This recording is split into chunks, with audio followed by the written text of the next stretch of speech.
আসসালামু আলাইকুম প্রিয় ফুটবল ফ্যান্স। আপনারা নিশ্চয়ই জানেন যে আমি বেশ কয়েকটা ভিডিওতে আমাদের কমন কয়েকটা ভুল বা মিস্টেক নিয়ে একটু আলোচনা করতে চাই। যেমন এর আগের ভিডিওগুলোতে অনেক বেশি একটা গুরুত্ব দিয়েছিলাম নিকো গনজালেসকে লিওনেল স্কালোনি কেন চুজ করেন, এটার পেছনে যে কোচেরও একটা যুক্তি আছে সেই জিনিসটা বোঝাতে। আজকের এই ভিডিওতে গত কয়েকদিন ধরে একটা ভুল ব্যাখ্যা অনেক জায়গায় দেখতে পারছি, অনেকে বারবার করে কথাটা বলছেন, সেটার একটা বিশ্লেষণ করতে চাই এবং এটা যে ভুল সেটা পয়েন্ট আউট করতে চাই। আলেহান্দ্রো গার্নাচো দুর্দান্ত একটা ম্যাচ না খেলেও বেশ ভালো একটা শুরু করেছেন। পরবর্তী সময়ে হয়তোবা ম্যাচের পরিস্থিতির কারণে গার্নাচোর কাছে খুব একটা বেশি বল যায়নি। সব মিলিয়ে ৬৬ মিনিটে তিনি ৩৬ বার বল টাচ করেছেন এবং এটাকে কেন্দ্র করে অনেকে আক্ষেপের সুরে বলছেন আলেহান্দ্রো গার্নাচোকে নাকি বল দেওয়া হয়নি, তাকে এর চেয়ে অনেক বেশি বল দেওয়া উচিত ছিল। এখন উচিত ছিল কিনা সেটা জানি না, তবে গার্নাচোকে ইচ্ছা করে বল দেওয়া হয়নি এটা যে কতটা ভুল একটা যুক্তি এবং আমাদের বোঝায় যে আসলে কত বড় ভুল রয়েছে সে জিনিসটা ব্যাখ্যা করব। আমরা কেন জানি সবসময় নেগেটিভ জিনিসপত্র খুঁজে খুঁজে বের করার চেষ্টা করি। গার্নাচোকে কেন্দ্র করে আমরা এত মহা আলোড়ন তৈরি করে ফেলেছি যে আমাদের কাছে মনে হচ্ছে গার্নাচো একাই সকল কিছু করে ফেলবেন। গার্নাচোকে যে ম্যাচে স্কালোনি সুযোগ দিলেন সে ম্যাচের পরও কিন্তু অযৌক্তিকভাবে সমালোচনাগুলো করা হচ্ছে। দেখুন, জিনিসগুলোকে একেবারে মনে লাগিয়ে ফেলবেন না, এই জিনিসটা বোঝাটা অনেক বেশি করে দরকার। স্ট্যাটিস্টিক্যালি কয়েকটা জিনিসপত্র সামনে তুলে আনি, তারপর হয়তো আরো ক্লিয়ারলি বুঝতে পারবেন। এই ম্যাচটাতে আলেহান্দ্রো গার্নাচো অর্থাৎ পেরুর বিপক্ষে ম্যাচে গার্নাচো সব মিলিয়ে ৬৬ মিনিট খেলে ৩৬ বার বল টাচ করেছেন। যদি ৯০ মিনিট তিনি মাঠে থাকতেন সব মিলিয়ে ৫০ বার বল টাচ করতেন। এই জিনিসটা মাথায় রাখেন একটাবার।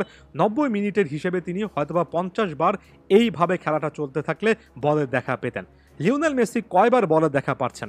লিওনেল মেসির ক্ষেত্রে আমি একটা কথা বছরের পর বছর বলে আসছি, লিওনেল মেসি যদি সব মিলিয়ে একটা ম্যাচে ৮০ থেকে ৯০ বার বল টাচ করেন, ওই ম্যাচের ওভারঅল গতি প্রকৃতি অনেকটাই ওই দলটার পক্ষে চলে আসে।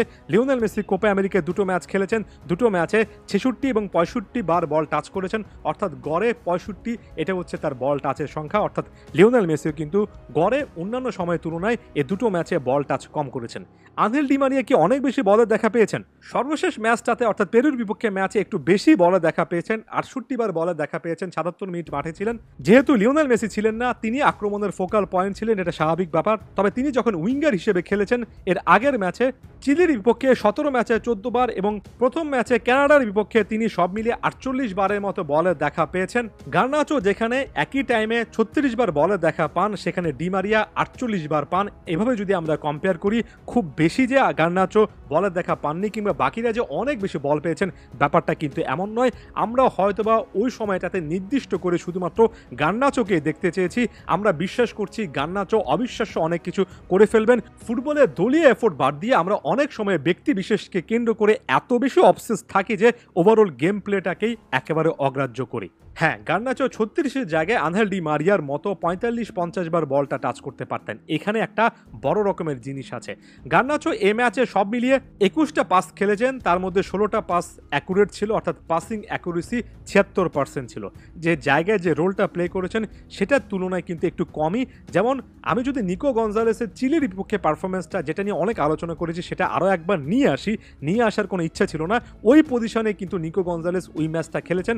আপনারা যদি ফরমেশন পিকে দেখেন একই রকমের পজিশন, সেখানে নিকো গনজালেস ৩৯টা পাস খেলেছেন, ৩৫টা পাস অ্যাকুরেট ছিল, 90% পাসিং অ্যাকুরেসি রেখেছেন।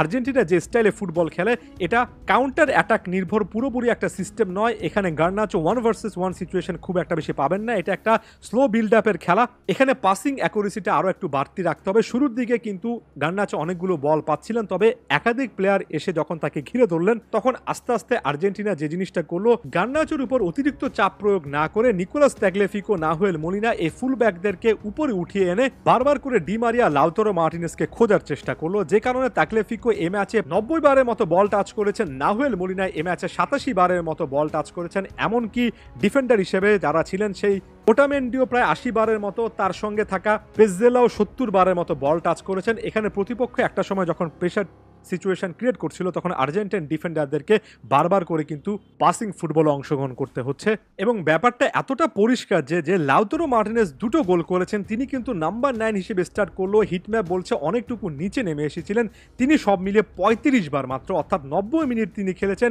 গার্নাচোর চেয়ে তিনি প্রায় ইনজুরি টাইম মিলিয়ে আধা ঘন্টা বেশি খেলেছেন, তারপরও মাত্র ৩৫ বার বল টাচ করেছেন। লাউতারো মার্টিনেজকে এখন অভিযোগ করে বলবেন যে তাকে খুব একটা বেশি বল দেওয়া হয়নি? মূল কথাটা হচ্ছে অধিকাংশ বল ডিফেন্ডার এবং মিডফিল্ডারদের কাছে ছিল, খুব একটা বেশি ওই জায়গায় সুযোগ ছিল না। গার্নাচোর উপরে ওই সময়টাতে এক্সট্রা প্রেশার আর্জেন্টাইন প্লেয়াররা তৈরি করতে পারেনি, তাকে বরঞ্চ সেফ গার্ড করেছেন। তিনি বদলি হিসেবে মাঠ থেকে বের হয়ে যাওয়ার সময় যেভাবে আর্জেন্টাইন ফ্যানেরা তার জন্য চিয়ার করেছে, যেভাবে লিওনেল মেসি তাকে ডাগ আউটে অভিবাদন জানিয়েছেন, সে জিনিসগুলো আমরা দেখছি না। আমরা শুধুমাত্র ষড়যন্ত্র তত্ত্ব খুঁজছি, কোনো পজিটিভিটি আমাদের চোখে পড়ে না। আমাদের শুধুমাত্র চোখে পড়ে যে কোন জায়গায় ভেজাল আছে, কোন জায়গায় সমস্যা আছে, সমস্যা না থাকলেও কিভাবে খুঁচিয়ে একটা সমস্যা তৈরি করা যায়। সকলের প্রতি বিনীতভাবে অনুরোধ থাকবে এই জিনিসগুলো একটু খেয়াল করবেন। গার্নাচো অসাধারণ একজন ট্যালেন্ট, তাকে অবশ্যই নার্চার করতে হবে এবং তিনি এই মোমেন্টে আর্জেন্টাইন এ দলটাতে ভালো একটা অবস্থাতে আছেন। এ ব্যাপারগুলোকে আরও বেশি গুলিয়ে নিজেদের মধ্যে একটা কনফিউশন তৈরি করার কোনো কারণ দেখছি না। ধন্যবাদ সবাইকে।